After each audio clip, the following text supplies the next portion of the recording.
Okay, good morning everyone. So this is our last topic, okay, in our subject, reinforced concrete design. So now we're going to discuss, so I'm going to discuss to you the introduction for pre-stress design. Okay, pre-stress concrete design. Alright? So ito, ang didiscuss ko lang yung simple, pinaka-basic lang for the pre-stress concrete. So, kasi bakit? Bakit ko ni-discuss? Kasi ah, lumalabas din po sa board yung ganitong topic, introduction for pre-stress concrete. So, I will discuss examples from the previous board exams. Okay, so ito, ginagamit lang dito class or ang ginagawa lang dito pag sa ganitong problem sa pre-stress design is gagamitan lang natin siya ng MODB concepts. Okay, so material of or mechanics of deformable body of strength of material lang po yung gagawin natin dito. Ano? So, simple lang siya. Alright? So, ituturo ko lang yung, okay, at least two example lang. So, this is our first example. Okay, so we have here a beam with a width of B 250 mm and a depth of 450 mm is pre-stressed by initial force of 600 kN. So total loss of pre-stress at service load is 15%. Okay? So ang hinahanap, number one, calculate the resulting final compressive stress if the pre-stressing force is applied at the centroid of the beam. Yun po yung number one. So simulan na natin. So solution,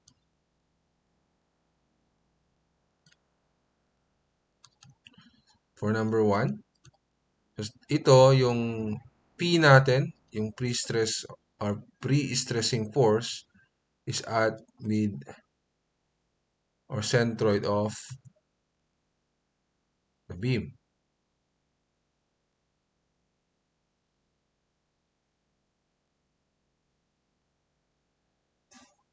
You're going to draw the beam.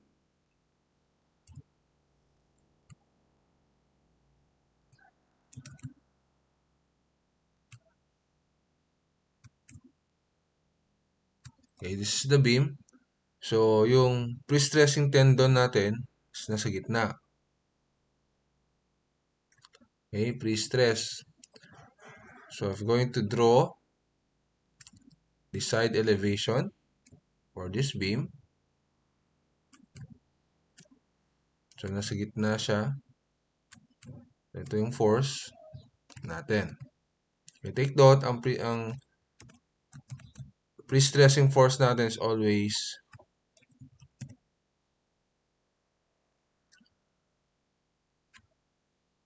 compressive. Okay? Compressive dapat yan.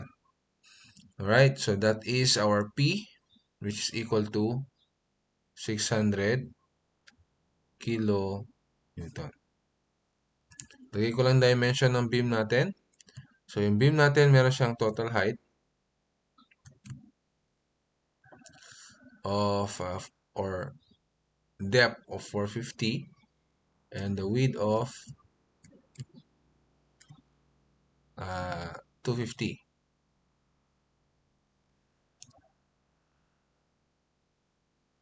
Okay, so ito yung figure ng number 1 po natin. Okay? So, ang hinahanap, compressive stress. Okay? So, in MODP, alam natin, if your P, okay, is acting on the centroid, okay, we all know the stress at any point on this beam is equal. Okay? Okay, with a magnitude of. So, ano yung magnitude ng stress natin? From the formula, stress is equal to force over area. Okay, tandaan nyo, di ba? That is in MODB. Tama? Stress is equal to force over area. So this is obviously a compressive stress. So minsan nilalagyan natin ng negative sign. Okay? So now, lagyan natin mga value.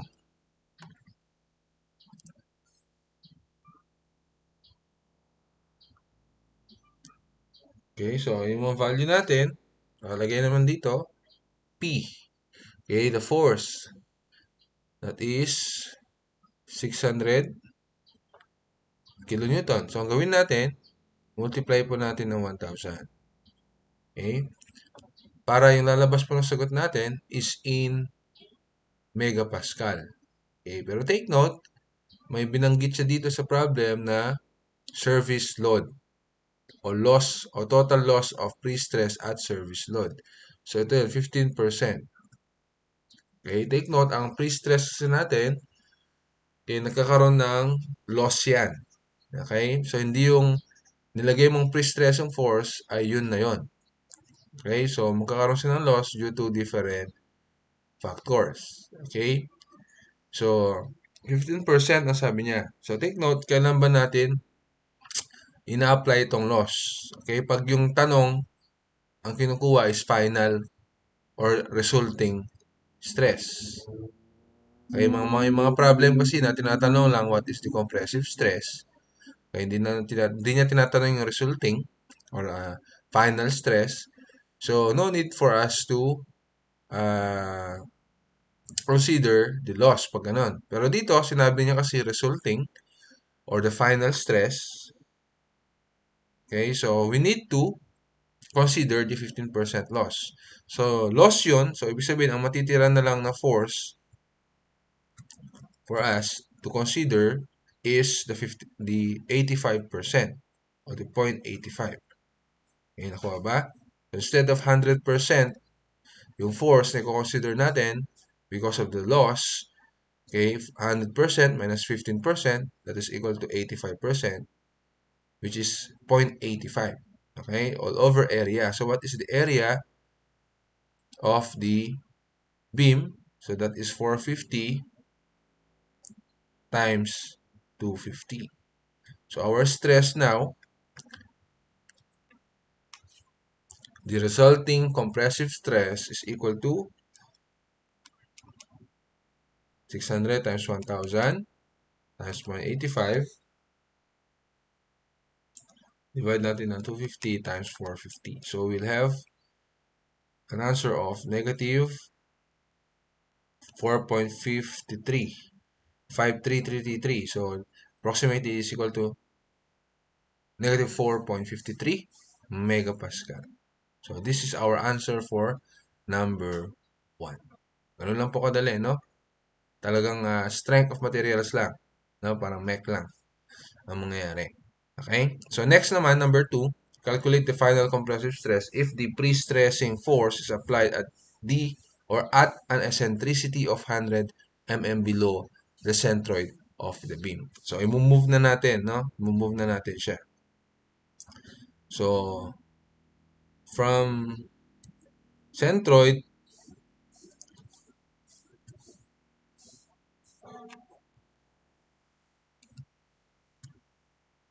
so kung ito yung centroid, center of the beam, so nandito na siya.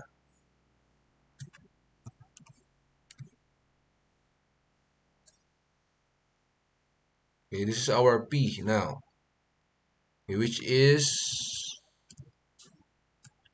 100 mm below from the centroid, no? Alright, so yan na yung position ng ating tendons or the compressive force. Alright. So, let's erase this one. So, ganyan na itsura niya. So, the same pa rin yung area natin. Ganito pa rin, no?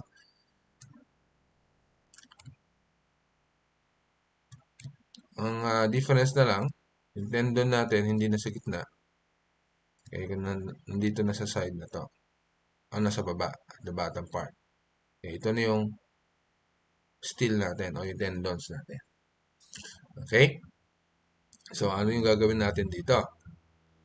So, take note, hindi na sa centroid uh, hindi na sa centroid located. yung ating P. Which means, mayroon siyang eccentricity, which means, magkakaroon tayo ng moment. Alright? So, magkakaroon tayo ng moment due to the eccentric loading. Okay? So, ang tinatanong dito, below the centroid, so, final compressive stress. So, compressive pa rin, no? Compressive stress ang tinatanong. Final. So, let's consider, taas o baba? Yun ang tanong, di ba? So, dito, kasi merong eccentric, hindi na pantay, or hindi na equal yung final stress sa taas at sa baba. Kasi parang magkakaroon ka ng moment dyan. Okay ba? So, kasi ito, ang stress dito pagka nasa centroid, if you're going to consider it as a centroid, is ganyan siya. Ito yung stress, tama? P all over A. Okay, ngayon, dahil moment na yan,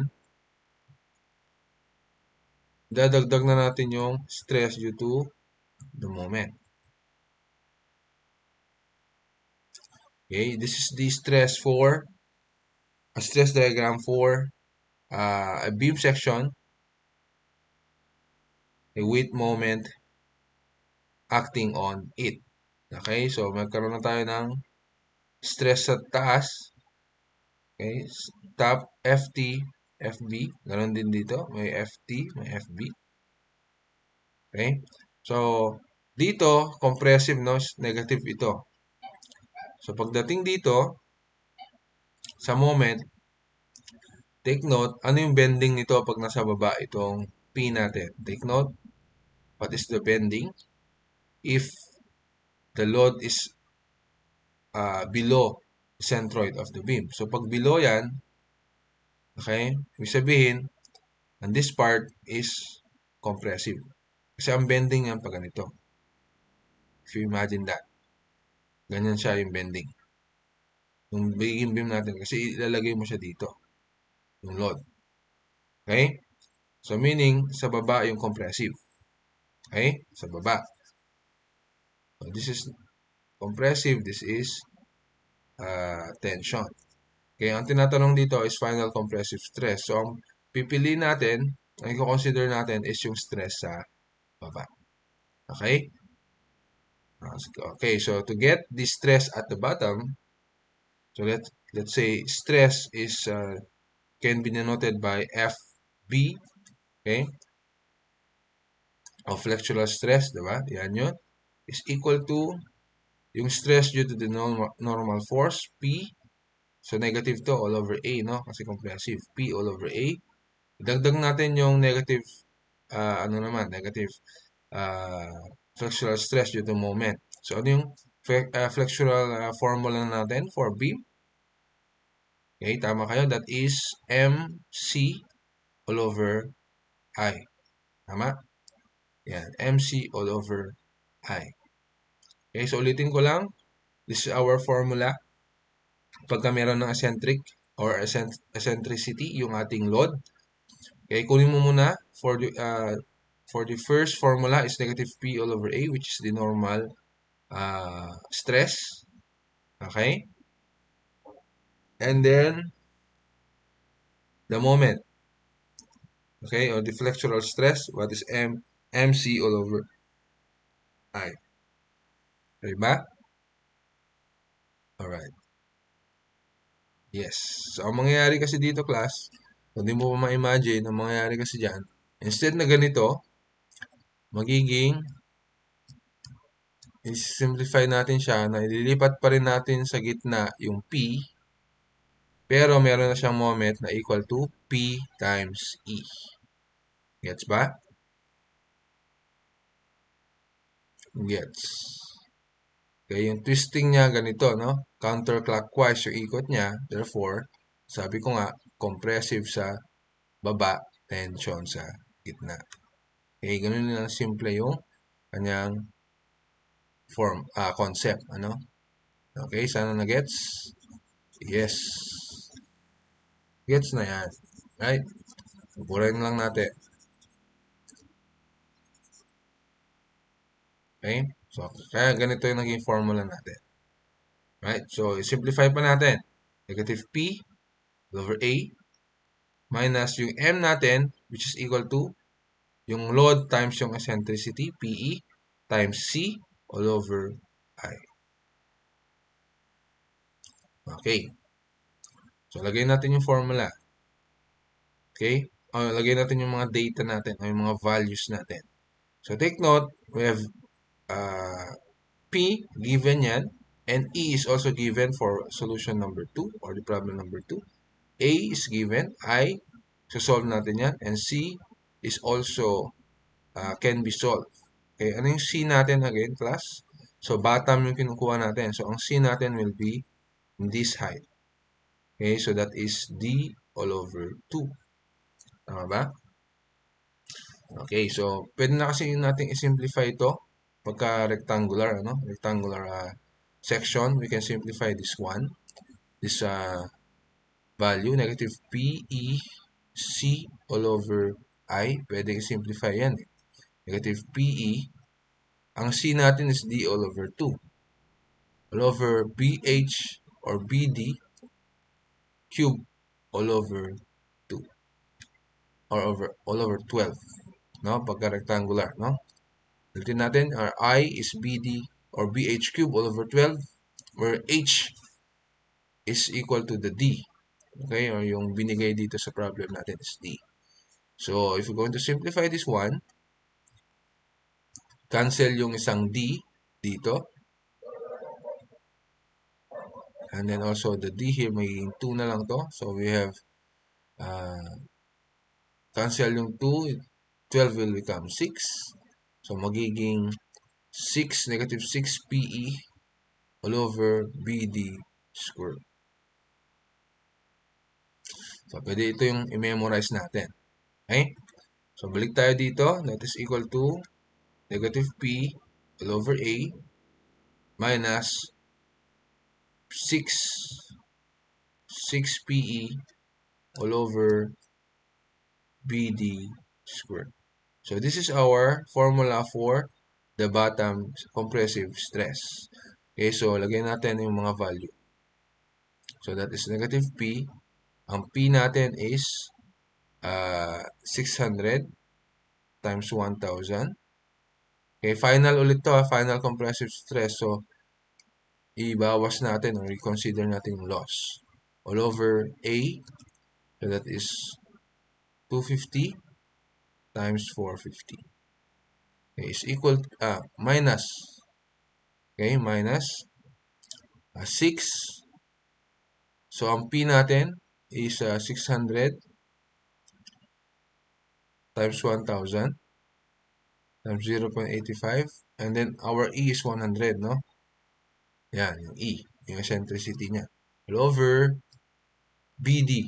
So, ang B is 250 times D is 450 square. So, compute po natin. So, of course, this is negative kasi compressive.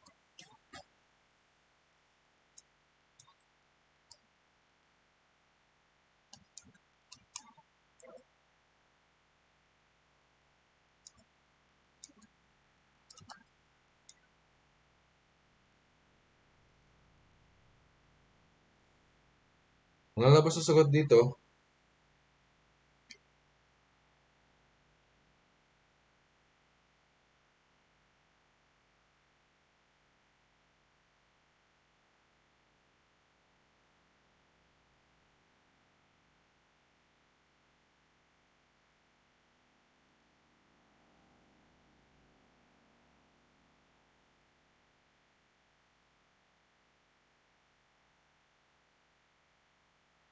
is equal to, so negative,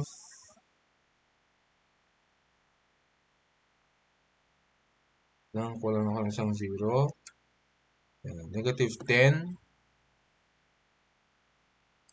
577, say 58, okay, mega Pascal. So this is our answer for number 2. Right?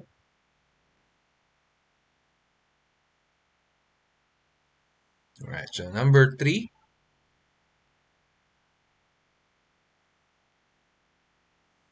Okay, so number 3, calculate the eccentricity at which the pre-stressing force can be applied so that the resulting tensile stress at the top fiber of the beam is 0. Okay, top fiber.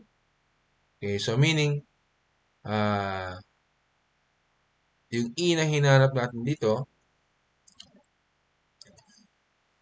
pag binawas natin yung compressive, let's say this is the normal stress, compressive normal stress, ito yung ating flexural stress. So, di ba dito is tension yan, ito yung compressive, compressive, compressive. Okay, resulting to, ito mag-add to, no? Magiging negative to. Ito, positive, negative. So, may tendency na mag-zero yung part na to. So, ang hinahanap niya, ano yung E kung saan zero yung top natin. Okay, what is the E? Or the eccentricity of our P from the centroid. Yun ang hinahanap. So, how can we do that? Okay, so Ft. Okay, from the formula Ft, as you can see, the same yung formula ng Fb sa Ft. Okay, so negative P all over A. Ang pagkakaiba lang, so imbes na minus to, plus to, kasi nga positive yung stress sa taas. Okay, sa may flexural stress. So that is plus M or plus, gamitin na natin yung 6 PE all over BD squared. Okay? So, ang gagawin natin to solve the E, okay, let's uh, say na yung Ft is 0. Kasi yun yung hinahanap sa tree. Dapat mag-0 yung top stress. Okay, top fiber. So, 0 is 0 lang natin to is equal to 0 is equal to negative. Okay, 600. So, this is final pa rin, no? Resulting tensile stress. So, 600 times 1,000. Consider pa rin natin yung loss. Divide natin ng 250 times 450. Okay, so plus 6P, which is 600 times 1,000 times 0.85. So, ito yung ano natin, yung E. Diba? Divided by the BD square. So, 250 times 450 square. Okay, so what is our E? So, compute.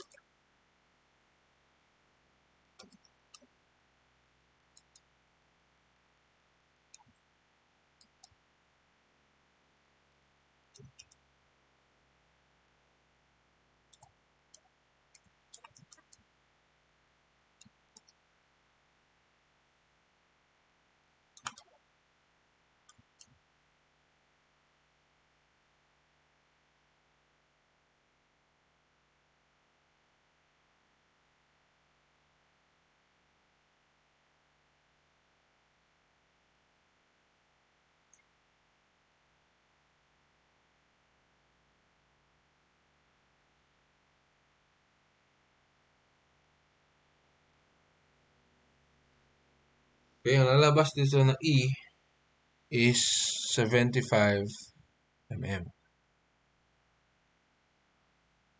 Okay, so this is our answer for number 3. So, ibig sabihin, if your P is at 75 mm below the centroid of the beam, so magiging 0 po yung stress sa taas.